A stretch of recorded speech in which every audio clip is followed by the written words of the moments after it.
Shalom saudara-saudara yang dikasihi oleh Tuhan.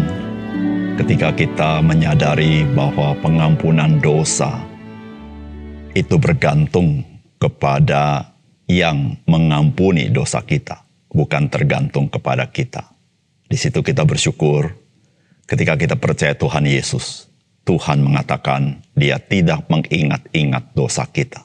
Salam jumpa dalam program Tuhan adalah Gembalaku. Saudara, dosamu sudah diampuni. Inilah kata-kata yang seringkali diperdengarkan oleh orang-orang yang beribadah, apapun keyakinannya. Saudara, Tuhan Yesus satu kali mengatakan kalimat yang sama, yaitu dosamu sudah diampuni ketika seorang lumpuh yang ditandu oleh 4 orang diletakkan di hadapan Tuhan Yesus. Maka para pemimpin agama Yahudi bertanya-tanya, siapakah dia sehingga dia dapat mengampuni dosa? Karena memang hak prerogatif pengampunan dosa hanya pada Allah itu sendiri. Maka Tuhan Yesus mengatakan kepada mereka, manakah yang lebih mudah mengatakan dosamu sudah diampuni atau angkatlah tilammu dan berjalanlah. Maka Yesus berkata supaya mereka percaya bahwa Tuhan Yesus dapat mengampuni dosa, maka Tuhan Yesus perintahkan orang itu berdiri mengangkat tilam dan berjalan. Apa yang dipesankan Tuhan Yesus sangatlah fundamental. Karena memang saudara gampang sekali orang berkata kepada temannya dosamu sudah diampuni.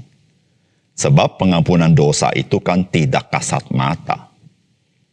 Saudara, kita tahu dosa bukanlah hal yang sederhana di hadapan Tuhan. Apakah pengampunan dosa dapat diusahakan oleh seorang manusia? Saudara, mari kita membaca Ibrani pasal 10 ayat 26 sampai 39.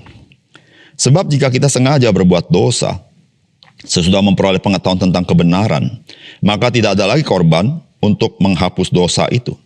Tetapi yang ada ialah kematian yang mengerikan akan penghakiman dan api yang dahsyat yang akan menghanguskan semua orang durhaka. Jika ada orang yang menolak hukum Musa, ia dihukum mati, tanpa belas kasihan atas keterangan 2 atau 3 orang saksi.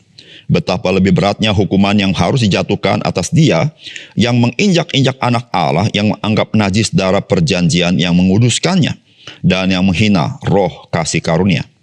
Sebab kita mengenal dia yang berkata, pembalasan adalah akulah yang akan menuntut pembalasan. Dan lagi, Tuhan akan menghakimi umatnya. Ngeri benar kalau jatuh ke dalam tangan Allah yang hidup. Ingatlah akan masa yang lalu sesudah kamu menerima terang. Kamu banyak menderita oleh karena kamu bertahan dalam perjuangan yang berat. Baik waktu kamu dijadikan tontonan oleh cercaan dan penderitaan, maupun waktu kamu mengambil bagian dalam penderitaan mereka yang diperlakukan demikian.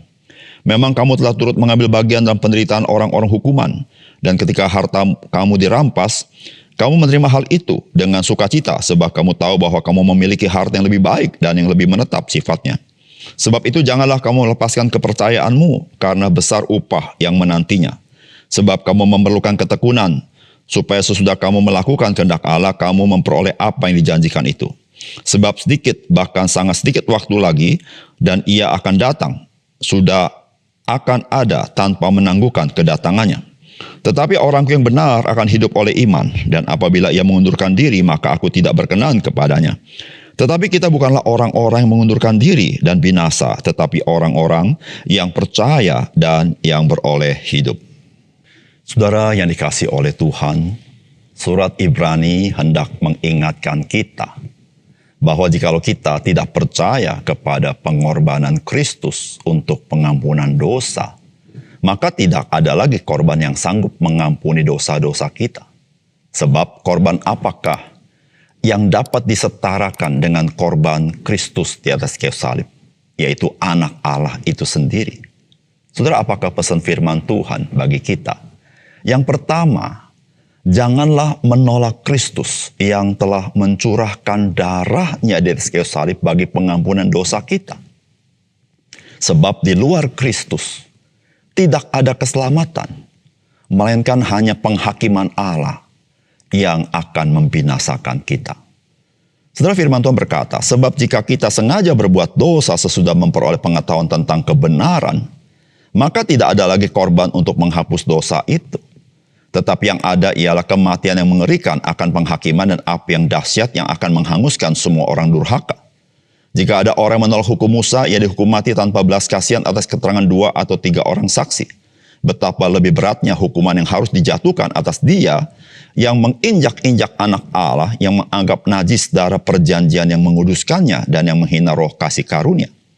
Sebab kita mengenal dia yang berkata pembalasan adalah hakku, akulah yang akan menuntut pembalasan, dan lagi Tuhan akan menghakimi umatnya.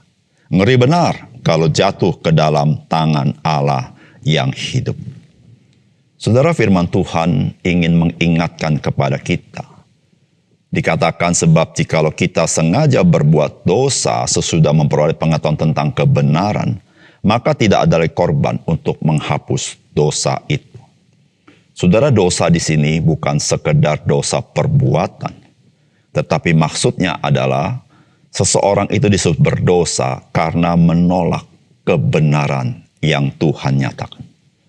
Saudara, jikalau seseorang menolak kebenaran yang Tuhan nyatakan, sebagaimana ketika Musa menyampaikan perintah-perintah Tuhan, jikalau ada orang yang melanggar apa yang Tuhan perintahkan melalui Musa, maka tanpa belas kasihan atas kesaksian 2 atau 3 orang, dia akan binasa atau dihukum mati.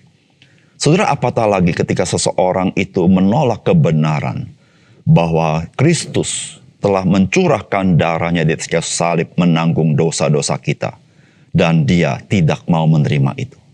Saudara-saudara, firman Tuhan berkata betapa lebih beratnya hukuman yang harus dijatuhkan atas dia yang menginjak-injak anak Allah, yang menganggap najis darah perjanjian, yang menguduskannya, dan yang menghina roh kasih karunia.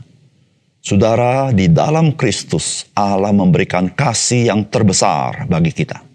Saudara, ketika kita menolak kebenaran akan kasih yang terbesar, maka kita akan menghadapi pembalasan murka Allah yang menyala-nyala itu. Seperti firman Tuhan berkata, pembalasan adalah hakku, akulah yang akan menuntut pembalasan. Dan firman Tuhan berkata, Tuhan akan menghakimi umatnya. Dan firman Tuhan berkata, ngeri benar kalau jatuh ke dalam tangan Allah yang hidup. Saudara yang dikasih oleh Tuhan. Oleh karena itu, saudara, marilah kita sebagai orang-orang yang percaya, kita bersyukur kepada Tuhan karena kita menjadi orang yang tidak menolak kebenaran akan kasih karunia Tuhan di dalam Yesus Kristus. Dia telah mati menanggung dosa kita. Ketika kita masih berdosa, dia telah mati bagi kita. Ketika masih mendurhaka, dia telah mati bagi kita. Ketika kita masih musuh Allah, dia telah mati bagi kita. Supaya kita yang harusnya binasa, kita beroleh hidup yang kekal. Saudara, jikalau kita mengenal kebenaran ini, saudara, marilah kita tidak menolak Kristus. Karena saudara, di luar Kristus tidak ada keselamatan. Yang ada hanyalah pembalasan murka Allah ada di atas kita. Karena kita semata-mata adalah orang-orang berdosa. Yang kedua, saudara, mengikut Kristus itu membutuhkan ketekunan untuk memikul salib setiap hari. Saudara, firman Tuhan berkata, sebab itu janganlah kamu melepaskan kepercayaanmu, karena besar upah yang menantinya. Sebab kamu memerlukan ketekunan, supaya sesudah kamu melakukan kehendak Allah, kamu memperoleh apa yang dijanjikan itu. Sebab sedikit, bahkan sangat sedikit waktu lagi, dan Ia yang akan datang sudah akan ada tanpa menangguhkan kedatangannya. Tetapi orang yang benar akan hidup oleh iman, dan apabila ia mengundurkan diri, maka aku tidak berkenan kepadanya. Tetapi kita bukanlah orang-orang yang mengundurkan diri dan binasa, tetapi orang-orang yang percaya dan yang beroleh hidup. Saudara, kita adalah orang percaya. Orang percaya adalah orang yang mengikut Kristus, atau seorang yang menjadi murid Yesus Kristus. Saudara, Tuhan Yesus berkata bahwa murid tidak pernah melebihi gurunya. Saudara, jikalau gurunya mengalami penderitaan, mengalami tantangan dunia ini, mengalami permusuhan dari dunia ini, maka sebagaimana gurunya, demikian juga murid-muridnya. Saudara, Kristus mengalami semuanya itu. Dan saudara, mari kita sebagai orang percaya, kita memperlengkapi diri bahwa kita pun akan menghadapi semuanya itu. Dan saudara, semuanya itu Tuhan Yesus sudah katakan, barang siapa mau mengikut aku, dia harus menyangkal diri, memikul salib, dan mengikut aku. Saudara, firman Tuhan dalam surat Ibrani menguatkan orang-orang percaya supaya janganlah kamu melepaskan kepercayaan kamu ketika kamu menghadapi segala penderitaan. Mengapa? Karena firman Tuhan berkata, kamu memerlukan ketekunan untuk kamu boleh menerima upah yang menanti kamu. Saudara yang dikasihi oleh Tuhan, kita sebagai orang Kristen tidak luput daripada kesulitan. Kesulitan pada umumnya orang kita juga alami. Namun kesulitan hidup kita karena kita percaya Yesus, karena kita adalah orang Kristen. Itulah yang tidak dialami oleh orang lain, tetapi spesifik hanya untuk orang-orang percaya. Dan saudara, firman Tuhan berkata, kamu memerlukan ketekunan. Saudara, Tuhan Yesus berkata, kamu perlu menyangkal diri, memikul salib tiap hari. Saudara yang kasih dalam Tuhan, ketika kita mengingat bagaimana Kristus mati bagi kita, bagaimana dia menyerahkan nyawanya bagi kita ketika kita berdosa. Saudara, saya percaya setiap kita yang memandang kepada Kristus, kita senantiasa memiliki kekuatan untuk taat, untuk setia, untuk tekun mengikut dia. Saudara, itulah yang surat Ibrani katakan, tetapi kita bukanlah orang-orang yang mengundurkan diri dan binasa, tetapi orang-orang yang percaya dan yang beroleh hidup. Saudara, pengikut Kristus adalah orang-orang yang selalu memandang kepada Kristus. Namanya mengikut Kristus, artinya Kristus yang selalu ada di depan kita, dan kita selalu mengikut dia dari belakang dan memandang dia. Saudara, ketika kita memandang dia, saudara, kita ada kekuatan untuk tekun menghadapi segala macam situasi dan kondisi. Dan saudara, kita menjadi orang-orang yang menang di dalam Tuhan. Saudara, mari kita ikut dia dengan sukacita, dan kita percaya bahwa dia tidak pernah meninggalkan kita. Bahkan dia berkata, kalau engkau menderita, aku pun turut menderita dengan engkau. Dan dia yang hidup di dalam kita. Dia yang membuat kita menang dalam hidup kita. Puji Tuhan. Mari kita berdoa. Bapa surga, terima kasih untuk kebenaran firman Tuhan. Biarlah engkau meneguhkan firman-Mu ke dalam hati kami, supaya kami menghadapi segala pergumulan hidup kami. Kami tidak menjadi orang-orang tawar hati, tetapi kami justru bersyukur karena Tuhan, engkau memberikan kami kekuatan, bahkan kemenangan dalam hidup kami. Terima kasih untuk firman Tuhan. Dalam nama Tuhan Yesus kami berdoa. Amin.